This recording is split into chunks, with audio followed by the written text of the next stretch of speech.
ये आर्कियोलॉजी से जुड़ी अब तक की सबसे सनसनीखेज खोज है। पहली बार किसी फेरो के हैरत अंगेज खजाने पर किसी की नजरें पड़ी है। ये जिसमें 1 टन से ज्यादा वजनी सोना और आभूषण है। 1 सदी तक इस कमाल की घटना को आप ब्लैक एंड व्हाइट में देखते आए हैं, लेकिन पहली बार कटिंग एज कलराइजेशन इन नजारों में जान डाल रहा है। अब ये घटनाएं जैसी हुई थी आपको वैसी ही दिखाई देंगी। हम देखेंगे इस कहानी से जुड़े किरदारों को, 5000 से ज्यादा बेशकीमती चीजों की रिकवरी को, और एक ऐसे फेरो की शान शौकत लेकिन बढ़ गया।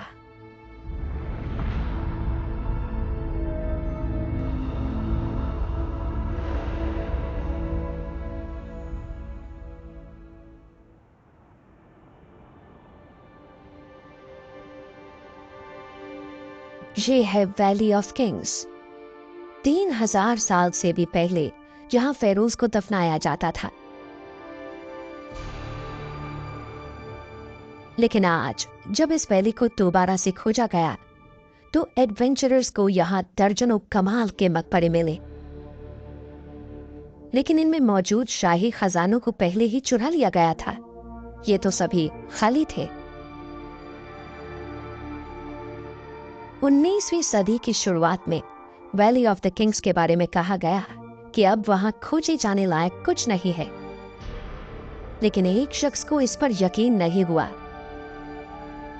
उसका नाम था हावर्ड कार्टर।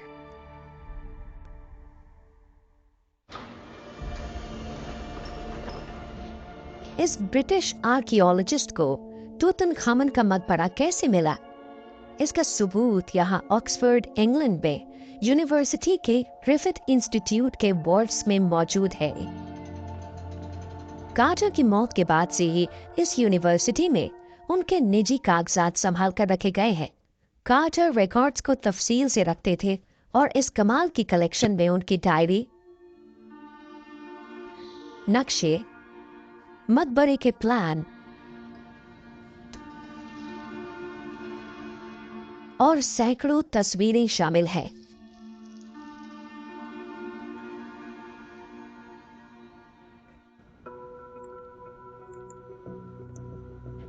कार्टर ने किंग टुट को ढूंढने की जो कोशिश की है उसमें जान डालने के लिए हम अत्याधुनिक कटिंग एज कलराइजेशन टेक्निक का इस्तेमाल कर रहे हैं। पेरिस में रहने वाले आर्ट डायरेक्टर सैमुअल फ्रांसवा स्टाइनिंगर और उनकी अंतर्राष्ट्रीय टीम ऐतिहासिक ब्लैक एंड व्हाइट फिल्म और फोटोग्राफ्स को पूरी सटीकता के साथ कलर में बदलने के लिए पूरी दुनिया में मशहूर है। मेरा मानना है कि इतिहास को समझने के लिए लोगों का और अतीत से जुड़े सबूतों का असली होना जरूरी है। हमारी इच्छा हमेशा ब्लैक एंड व्हाइट फोटोज या फिल्म में कलर्स देने की होती है, ताकि ऐतिहासिक किरदार असली जैसे लगे और इवेंट्स ऐसे महसूस हों जैसे कल ही हुए। युवा हावर्ड कार्टर को इस तस्वीर में रंग भरने के लिए भी उस दौर के फैशन और रंगों से जुड़ी रिसर्च में कई दिन लगते हैं।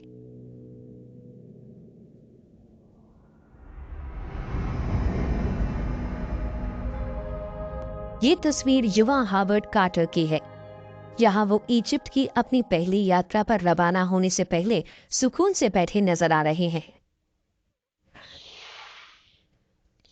1891 में हावर्ड कार्टर की उम्र सिर्फ 17 साल थी जब उन्हें अपनी पहली पसंद की नौकरी मिल गई। उन्हें एक आर्टिस्ट के तौर पर इजिप्ट के मंदिरों और मकबरों में पेंटेड रिलीफ्स की नकल करनी थी। ये उनकी शुरुआती कलाकृतियों में से एक है।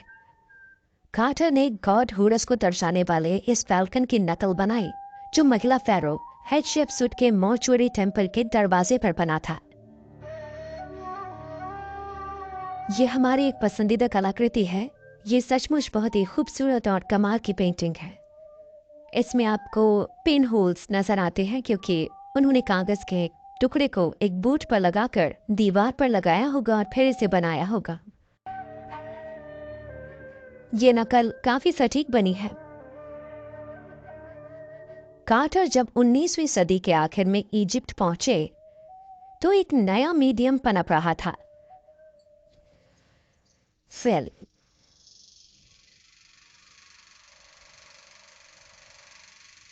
1890 के आसपास के इस फुटेज में ऊंट जानवरों का चारा ले जा रहे हैं और ये इजिप्ट में रिकॉर्ड की गई सबसे पहली फिल्म है। स्टिल फोटोग्राफ्स को रंगीन बनाना ही एक बड़ी चुनौती है, लेकिन सैम की टीम के सामने तो और भी मुश्किल काम था, फिल्म को रंगीन बनाना। फिल्म के मामले में इस काम में काफी मुश्किलें आती हैं। फुटेज अक्सर खराब, गंदी और स्क्रैच्ड होती हैं। ओरिजिनल फ्रेम रेट भी आज की फिल्म के मुकाबले अलग हो सकता है, तो इन सभी मुश्किलों को कलर ऐड करने से पहले हमें हल करना होता है।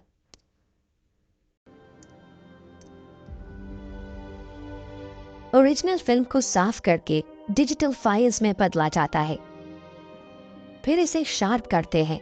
हर शॉट से ग्रेन और डैमेज को हटाया जाता है। कपड़ों और इमारतों के रंगों पर रिसर्च करके हर चीज को कलर किया जाता है और फिर ये कलर्स एनिमेशन के जरिए ऑब्जेक्ट के साथ जुड़ जाते हैं। मंदिर की दीवार का टेक्सचर,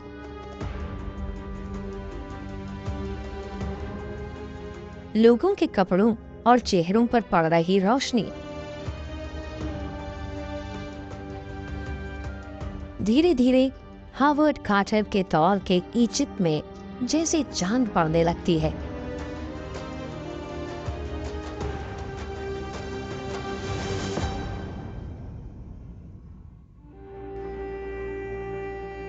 कार्टर को इजिप्ट के प्राचीन इतिहास ने मोह लिया और वो जल्दी ही एक आर्कियोलॉजिस्ट बन गए और सिर्फ 10 साल में वो इजिप्ट के सबसे कामयाब आर्कियोलॉजिस्ट्स में से एक हो गए। फिर 1909 में कार्टर की मुलाकात उनकी जिंदगी को बदलने वाले एक शख्स से हुई, जो उन्हें तब एक सबसे मशहूर आर्कियोलॉजिकल डिस्कवरी के रास्ते पर ले जाने वाला था।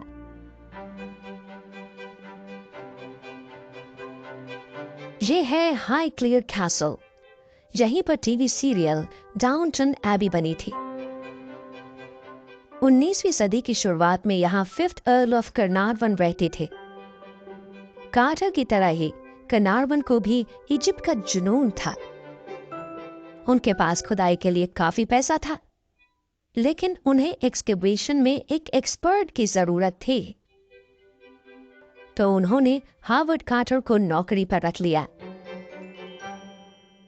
हावर्ड कार्टर से डील करना आसान नहीं था, लेकिन उन्हें लॉर्ड कर्नारवन में एक ऐसा शख्स नजर आया जिसमें मिस्र की कलाकृतियों, इस देश और इसके जंगली जानवरों के प्रति जुनून भी था और मिस्र में रहने का अनुभव भी। तो इन दोनों को ही लगा कि दोनों में इसके प्रति जुनून है।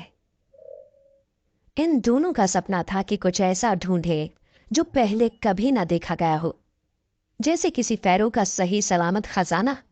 और कार्टर जानते थे कि उन्हें ये खोजबीन कहाँ करनी है। वैली ऑफ किंग्स में 1912 तक माना जाने लगा कि अब इस वादी में कुछ नहीं है, लेकिन कार्टर को इस बात पर यकीन नहीं था,